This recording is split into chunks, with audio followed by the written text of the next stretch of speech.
এই সামনে ইলেকশনে আওয়ামী লীগের অংশগ্রহণকে আপনি দেখছেন? শুনেন, এটা আমাদের মধ্যে অনেক কিছু বলতে পারে। আওয়ামী লীগ একটা জনধিক্ষিত দল, যা একটা গণ অভ্যুত্থানের মাধ্যমে তার দেশ থেকে পালিয়ে গেছে। তারা সর্বস্তরে মানুষের প্রতি জুলুম করেছে। বিশ্বজিতের হত্যাকাণ্ডের কথা মনে নেই, হাতুড়ি দিয়ে ইউনিভার্সিটির ছাত্রদের মারার কথা মনে নেই, ভিপি নূরকে কীভাবে টিএসসি সামনে মেরেছে আপনারা দেখেছেন।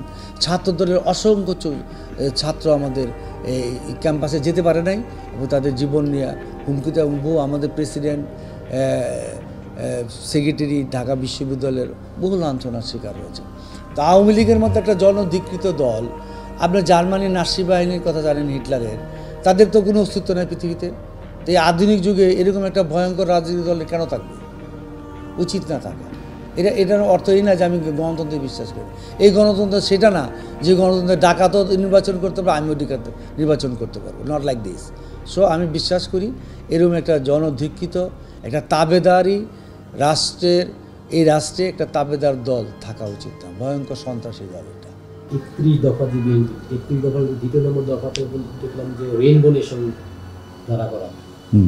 রেইনবো নেশন কি সাধারণ জনগণ কি জানে যে রেইনবো নেশন জিনিসটা কি?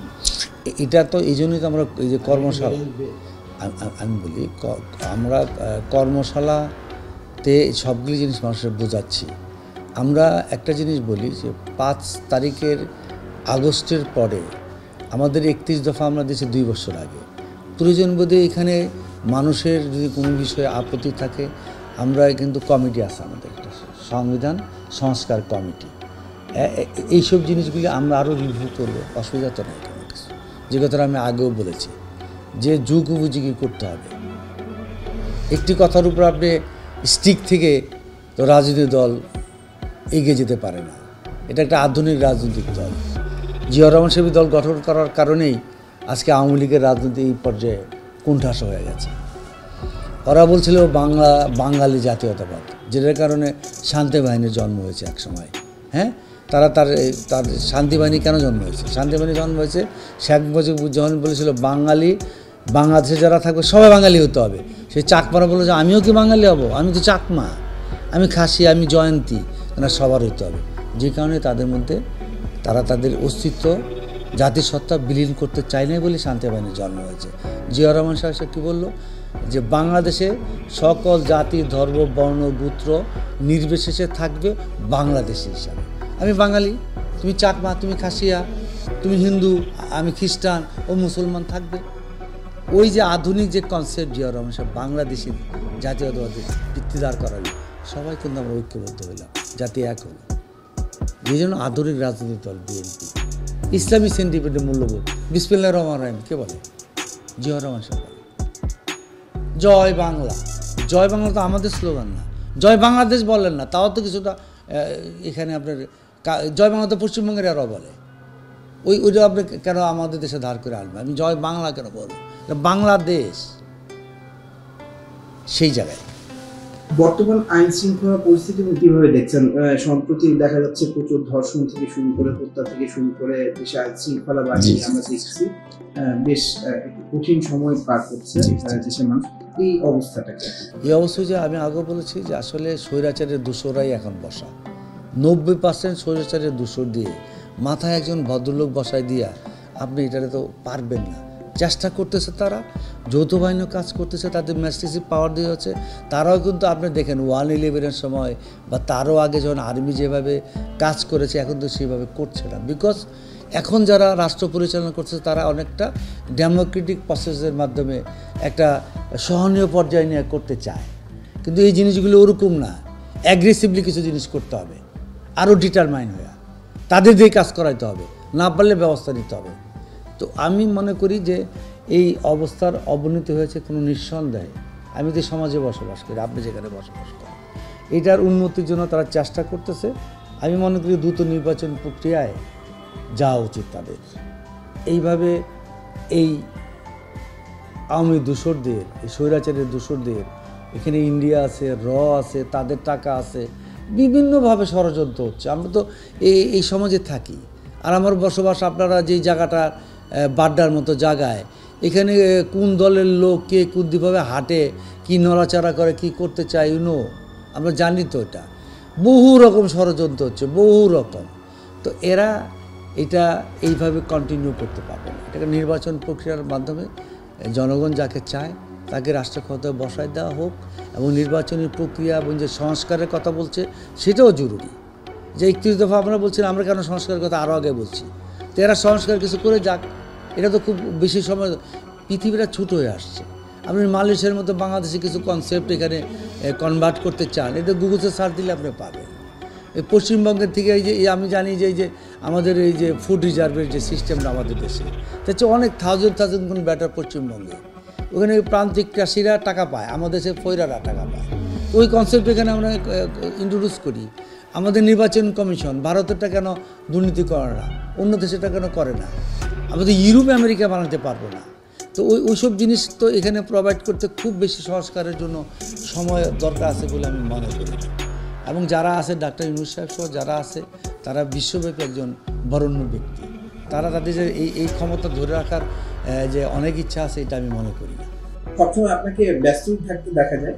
সাধারণ মানুষ আপনার জীবন সম্পর্কে জানতে চায়, আপনার শৈশব কৈশোর কোথা থেকে, মানে কোথায় ছিল, কোথায় বড় হওয়া, পরিবার, এটা সম্পর্কে। আসলে বিএনপির রাজনীতিতে আমার একটা ছাত্র জীবন থেকে আমি রাজনীতির সাথে সম্পৃক্ত। জিয়াউর রহমান সাহেবের রাজনৈতিক দর্শন প্রথম বুঝিও নাই, তার স্মার্টনেস দেখে সব কিছু আমি দেখলাম যে জাতীয় ঐক্যবদ্ধ হলো, উন্নয়নের কথা, সততার কথা। এবং পরবর্তী পর্যায়ে দেখলাম যে কেউ তার শত্রু তার সততা নিয়ে কোশ্চেন করে না, তার দেশপ্রেম নিয়ে কোশ্চেন করে না। তো অ্যাকচুয়ালি বিএনপি রাজনীতিতে আকৃষ্ট হলাম, তার দর্শন, তার 19 দফা কর্মসূচি, মানুষের উন্নয়ন। দেখেন জিয়াউর রহমান সাহেব 19 দফার মধ্যে 2-1টা দফার কথা বলি।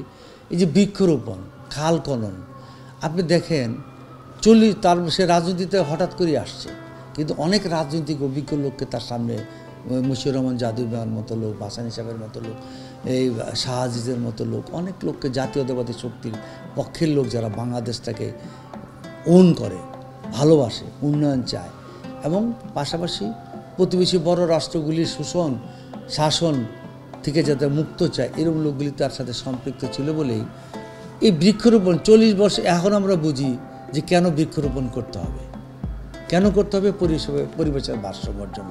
কেন খাল খনন করতে হবে? ফারাক্কা বাঁধ সহ 54 নদীতে বাদ দিয়ে আমাদের শুষ্ক মৌসুমে পানি দেয় না। তো বর্ষার সময় যে পানিটা আসে যদি আমি রিজার্ভারের মতো রাখতে পারি, আমার কৃষিকার্যের উপকার হয়, আমাদের মৎস্য চাষেরও। জিয়াউর রহমান সাহেবকে বোঝাতো। তো আপনি ধরেন বয়স্ক শিক্ষা, উনি কেন বয়স্ক শিক্ষা করে? উনি বলল যদি বাপ মা শিক্ষিত না হয়, তার ছেলে মেয়ে কি জন্য লেখাপড়াতে সে দিবে এটা বুঝবে না। তার দলিল সম্পদ, সে 5 কাঠা জমির মধ্যে 1 কাঠা বিক্রি করবে। সে কি 1 কাঠায় বিক্রি করলো না 5 কাঠার দলিলের সই করলো, সে জানবে কেমনে? এই যে আধুনিক রাষ্ট্র গঠনে মানুষের স্বচ্ছন্দতা, যে 19 দফা জিয়াউর রহমান সাহেবের, এটা এতদিন পরে আমরা অনুধাবন করতে পারছি, কিন্তু উনি আরও 30 বছর আগে বুঝতে পারছিল। বিএনপির রাজনীতির দর্শনটা আমি বললাম। তাই আমি বিএনপির রাজনীতি করি। তারপরে খালেদা জিয়ার আপোষের রাজনৈতিক ভূমিকা, যে কারণে ওনাকে 91 ক্ষমতায় আসছে, এবং পরবর্তীতে সর্বশেষ আপনি দেখেন এদেশের মানুষের সত্যিকার অর্থেই আশা আকাঙ্ক্ষার একমাত্র প্রতীক হল বিএনপি, তারেক রহমান এবং খালেদা জিয়া। তারেক রহমান যদি তার সততার রাজনীতি এবং জিয়াউর রহমান সাহেবের রাজনীতির দর্শনে সে ফলো করে না আসতো, যদি সে কোনো সময় ভারতের চাপে বা আওয়ামী লীগের লোভে বিএনপির রাজনীতিটাকে এদিক সেদিক করতো, একটু ব্যাকাটারা করতো, মানুষ কি বিশ্বাস করতো? আজকে মানুষ বিশ্বাস করে, এবং এই কারণেই বিএনপির পিছিয়ে যে তারা সত্যিকার অর্থেই দেশপ্রেমের সততার রাজনীতি করেছে। এবং তারেক রহমানের সামনে অনেক অপপ্রচার থাকতে পারে, মিথ্যাচার থাকতে পারে, কিন্তু এটা প্রমাণিত। কেন আজকে হাজার হাজার লক্ষ লোক আমাদের মিটিং হয়? কেন মানুষের যে লোকটা সে বিবেক দিয়ে বিশ্বাস করে যে বিএনপি যদি এই গতানুগতিক রাজনৈতিক প্রবাহে ভাসায় দিত, তাহলে আমাদের এই দেশের এই স্বৈরাচারের বিদায় হতো না। সাধারণ মানুষের কাছে আপনি অনেক জনপ্রিয়, বারবার নির্বাচিত হয়েছেন। সাধারণ মানুষের কাছে কিভাবে আপনি এতটা? আমি অনেক জনপ্রিয় কিনা আমি জানি না, তবে আমি আসলে যে আমার জন্ম, অ্যাকচুয়ালি আমার বাবা ছিল জয়পুরহাট সুগার মিলে, তখন আমাদের সব ভাই বোনেরই জয়পুরহাটে অ্যাকচুয়ালি জন্ম। বিফোর স্বাধীনতা উনি ঢাকাতে আসছে পুষ্টি, তখন হলো jute mill, sugar mill, textile mill এগুলি সব একসাথে ছিল, ইপিডিআইসি এরকম একটা ইয়ে ছিল। তারপরে যখন jute mill, textile mill, sugar mill আলাদা হয়, উনি তখন জুট মিলে বিজেএমসিতে আইসা উনি ইয়া করেন। তখন আমরা বাড্ডায় বসবাস করি, এখানেই আমার বড় হওয়া, লেখাপড়া করা এগুলি।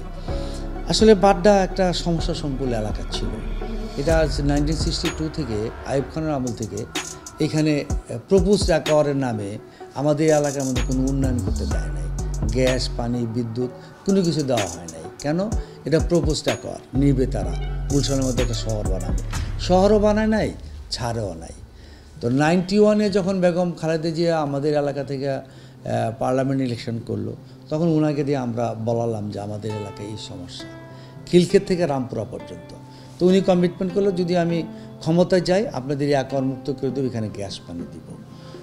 আমি অ্যাকচুয়ালি তখন গুলশান, বৃহত্তর গুলশান থানার সেক্রেটারি ছিলাম। আমি চেয়ারম্যান সাহেবের ছেলে তারিকুল্লাহ ও ছিল, মারা গেছে, সে প্রেসিডেন্ট ছিল। তখন এই ভাটারা, খিলক্ষেত, এই আপনার এগুলি বাড্ডা থানা ছিল না, সবগুলি গুলশান থানার অধীনে আমরা ছিলাম। তো উনি নির্বাচনের সময় যে কমিটমেন্টটা করলো, নির্বাচনের পরে উনি বললো যে আমি তো 5টা আসনতে নির্বাচিত হয়েছি, প্রাইম মিনিস্টার হলো উনি, আমি এই সিটটা ছেড়ে দেবো। তো আমরা বললাম, ম্যাডাম আপনি যে কমিটমেন্ট করছিলেন এই নির্বাচনের বাই ইলেকশনের আগে তো আমাদের এই বাড্ডা এই অঞ্চলের সমস্যাগুলি সমাধান করতে হবে। আমি হ্যাঁ করবো। শাহাবুদ্দিন সাহেব প্রেসিডেন্ট, আপনাদের জানা আছে। ওই শাহাবুদ্দিন সাহেবকে প্রেসিডেন্টে রেখেই আমাদের এই বাড্ডা খিলক্ষেতে 1385 একর জমি অবমুক্ত করে দিলেন। উনি গ্যাস পানির ব্যবস্থা করলেন দ্রুত গতিতে কাজ করার জন্য। তার পরবর্তীতে অন্য আমাদের ক্যান্ডিডেট দাঁড়িয়েছিল, সে নির্বাচন করল। অ্যাকচুয়ালি এই কাজগুলি করার পরে যখন 94-এ কমিশন ইলেকশনের প্রক্রিয়া শুরু হলো, আমার এলাকার লোকজন বাড্ডার স্বতঃস্ফূর্তভাবে, তো দাদা বিশেষ করে ডক্টর জিয়াউদ্দিন সাহেব, ওনারা সবাই ধরলো যে বাবা তুমি আমাদের কমিশন ইলেকশন করো। তা আমি বললাম কমিশন ইলেকশন করবো এই বয়সে, আমার তখন বয়স অতটা হয় না। না, তুমি আমাদের অ্যাকোয়ার মুক্ত করছো, গ্যাস পানিয়ে দিছো, আমরা বহু বছর এটা নিয়ে আন্দোলন সংগ্রাম করছি, হয় নাই। অ্যাকচুয়ালি সবার কারণে পরবর্তীতে আমি কমিশন ইলেকশন করলাম, বিজয়ী হলাম, এবং তারপরে বাড্ডা হাই স্কুল প্রতিষ্ঠা করলাম, বাড্ডা 2টা মসজিদ করলাম, মহানগর মহাবিদ্যালয় রাজুক থেকেই নিয়েই করলাম, এবং এই বাড্ডা গুলশান লিঙ্ক রোডটা আমি করলাম। এবং এখানে কোনো লোককে আমরা ক্ষতিগ্রস্ত করি নাই। প্রত্যেকটা লোককে এই রাস্তা করার আগে গুলশান লেকের পাশে রাজুকের প্লট ছিল, ওইখানে 2 কাঠা করে প্লট দিয়ে। তো এইসব প্রক্রিয়া আমি থিঙ্ক জনগণের জন্য কাজ করলে, জনগণকে ভালোবাসলে জনগণ রিটার্ন দেয় অনেক। আপনি যতটুকু না ভালোবাসেন তার চেয়ে বেশি তাদের, এই যে এখানে দেখেন প্রতি বাইরে অন্তত এখন 15-20 জন বসা আছে, জাস্ট একটু আসলে একটু ভালোবাসা, তার সমস্যাটা শুনলেন, সব তো সমাধান করা যায় না, ক্ষমতাও আমাদের নাই, কিন্তু শুনলেন, একটু চেষ্টা করে দেখলেন, বা একটা সাথে লোকের সাথে একটু ইন্ট্রোডিউস করে দিলেন। এইভাবে চেষ্টা করি যত রাজনীতি করি। আর এখন আসলে বয়সও হয়ে গেছে, মনে করি যে মানুষের জন্য একটু করতে পারলে পরে কালেও তো সেটা পাওয়া যায়।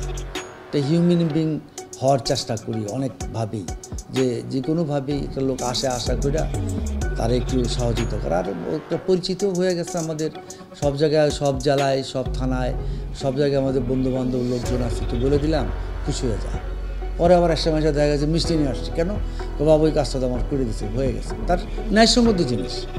তো এরকম চেষ্টা করি, জানি না মানুষ কীভাবে নেয়, তবে জেনে শুনে জ্ঞান তো আসলে মানুষের ক্ষতি করার চিন্তা কখনোই করি না, আর এখন তো করি না। আল্লাহর রহমত আমার ছেলে মেয়েরাও সোফার আপনারা জানেন, আল্লাহর রহমত, এটা অহংকার করার কিছু নয়, তারাও খুব ভালো অবস্থানে আছে। আমার বড় মেয়ে সে নাসাতে জব করে, পিএইচডি করে, পোস্টডক করেছে। আমার ছেলে ইকোনমিক্স, সেও কানাডা থাকে, আমার তারপর ডাক্তারি পড়তেছে।